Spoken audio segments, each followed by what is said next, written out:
Pour emprunter la voie royale de la richesse, vous ne devez pas semer d'obstacles ou d'embûches sur la route des autres.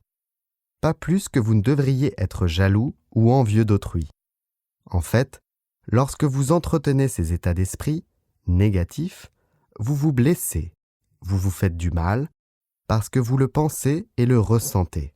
La suggestion, comme le disait le philosophe américain Phineas Kimby, est qu'en donnant à quelqu'un d'autre, vous donnez à vous-même. C'est pour cette raison que la règle d'or est une loi divine et universelle. Je suis sûr que vous avez entendu des gens dire « Ce gars-là est un arnaqueur. Il obtient de l'argent de façon malhonnête. C'est un faussaire. Je l'ai connu quand il n'avait rien. Il est malhonnête, c'est un voleur et un escroc. » Si vous analysez l'individu qui parle ainsi, en général, il souffre d'un quelconque manque matériel ou d'une maladie physique. Peut-être que ses anciens copains de l'université ont gravi les échelons de la réussite et l'ont surpassé. À présent, il est amer et envieux des progrès qu'ils ont faits. À bien des points de vue, c'est ce qui a causé sa chute.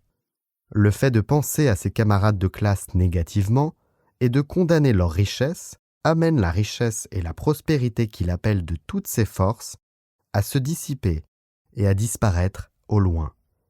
Il condamne l'objet de ses prières. Il prie de deux manières.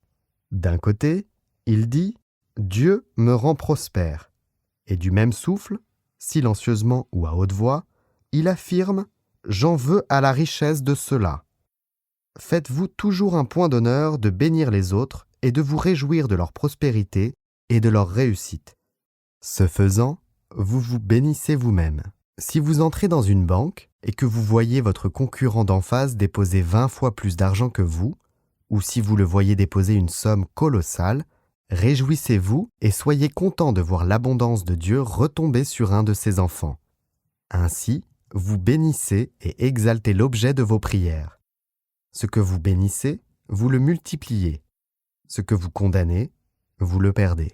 Si vous travaillez pour une entreprise importante et qu'en silence, vous pensez être sous-payé, pas assez reconnu, si vous pensez mériter plus d'argent et plus de reconnaissance et que vous en éprouvez du ressentiment, vous resserrerez inconsciemment les liens qui vous lient à cette organisation.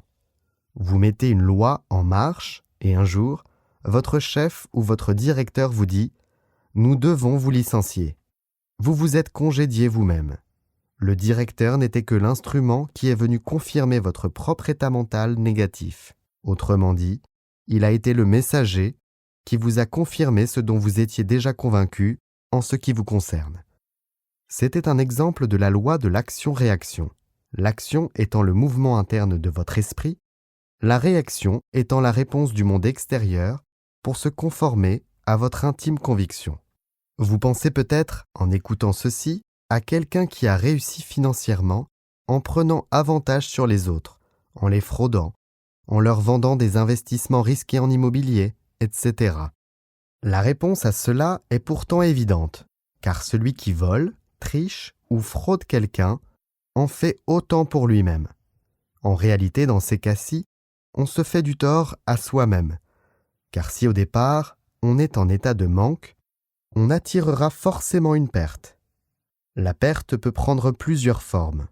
Vous pourriez perdre la santé, votre prestige, la paix de l'esprit, votre statut social. Ou quelqu'un pourrait tomber malade à la maison ou dans votre entreprise. Ce ne sera pas nécessairement une perte monétaire. Il ne faut pas avoir une courte vue et s'imaginer que la perte sera uniquement pécuniaire. Chers auditeurs, nous espérons que vous avez aimé ce livre. Vous pouvez écouter la version intégrale du livre en suivant le lien dans la description. Si vous voulez participer au tirage au sort de cadeaux sympas, abonnez-vous à la chaîne, cliquez sur « J'aime » et laissez un commentaire sous la vidéo.